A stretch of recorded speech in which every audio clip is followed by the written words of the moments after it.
Oi, pessoal! Aqui quem fala é Ana Beatriz, do Legal Design Movement, e hoje eu vim conversar com vocês de novo sobre Legal Design. Ai, gente, a intro tá podre, né? Não tem jeito, né? Não tem jeito. A gente faz o quê? Intro ruim, vídeo que segue, vida que segue. A gente... Vamos falar de Legal Design, é isso. Ai, gente, mas é bem isso mesmo. Fazer vídeo é outro mundo.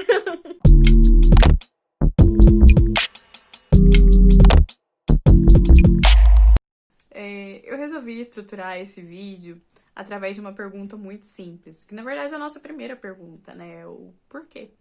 E por que falar sobre legal design? Por que trazer esse assunto? Por que isso é importante? Enfim, por quê? E pensar sobre isso me levou para diversos lugares, né? A gente começa aqui, dá 1000 voltas e vai parar lá não sei onde, nem fica até tonto, sabe? Nem de onde saiu. É bem assim mesmo. Mas, enfim, pensar sobre isso me levou para uma frase do Pontes de Miranda, onde ele fala que ser pessoa é fato jurídico. E eu lembro quando eu li essa frase, eu fiquei, gente, é mesmo. E ele, assim, ele continua a frase falando, assim, né, que quando a gente nasce, a gente ganha uma certidão de nascimento, e quando a gente morre, a gente ganha uma certidão de óbito. Então, as nossas existências, elas são marcadamente jurídicas, né? Durante toda a nossa vida, o direito, ele vai se impor, ele vai impor relações, ele vai impor instrumentos, ele vai impor formas à nossa vida, né? Isso é assim, gente. O direito, ele brota ali onde você nem queria que ele brotasse, ele aparece, é assim. E isso traz impacto na vida das pessoas, né? E durante esses tempos eu tava pensando bastante, assim, sobre a questão do legal design em contratos hospitalares. Por quê?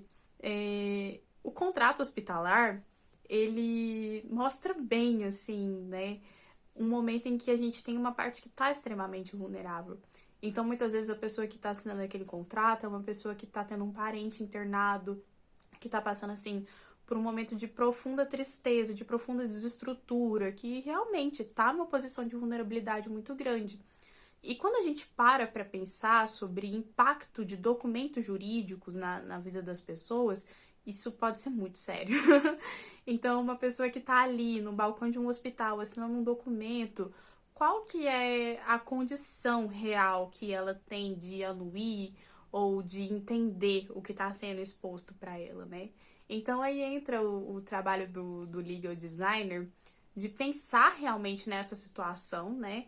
De uma pessoa que tá ali no momento de, enfim, de tristeza, de tensão, de sofrimento, de realmente não conseguir se conectar com aquele contrato ali naquele momento de forma alguma.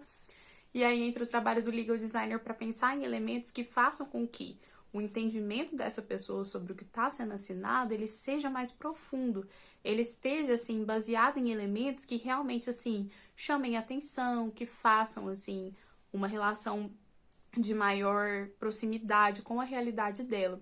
Mas o que a gente percebe muitas das vezes é que os hospitais, em geral, eles preparam todo um material gráfico, super design e tal, quando é para falar dos serviços prestados, mas na hora realmente de trazer um contrato, é um documento frio, um documento branco, sem preocupação nenhuma com leiturabilidade, com legibilidade, enfim, com todas essas questões que a gente traz dentro do legal design. E isso tem consequências, porque na maioria das vezes o momento de assinatura desse contrato, ele é um momento de tensão, ele é um momento em que a pessoa ou ela realmente se abstém da leitura daquilo dali, então ela assina por mera formalidade e consequências depois, ou é um momento em que ela se sente talvez um pouco alienada, né? Quando a gente vê um contrato recheado de jargões jurídicos, no momento em que você realmente não tem nenhum advogado presente para explicar o que aquilo ali significa ou não significa, na verdade ele se torna um contrato extremamente impositivo. E eu acredito assim que isso tem impacto tanto para a marca do hospital, porque querendo ou não, eles trabalham com isso, né? Com essas questões de posicionamento, então a pessoa ela vai se sentir coagida, vai ser um momento ruim, isso vai trazer um certo distanciamento, né? E isso também traz um impacto jurídico, né? Porque você tira um pouquinho da segurança quando você coloca uma pessoa que está profundamente abalada para assinar um contrato. Então, o legal design, nessas situações, ele parece uma solução bem interessante, né? e responde a nossa pergunta do porquê.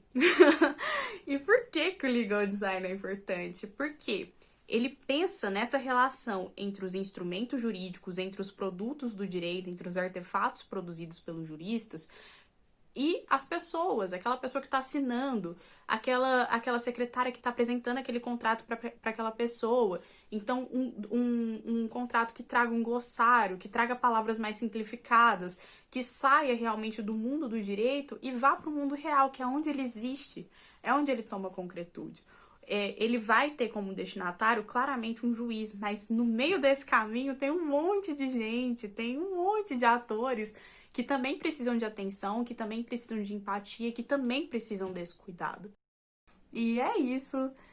Eu espero que vocês sigam aqui a página, que vocês comentem nos posts, que a gente comece a traçar essas perguntas mesmo.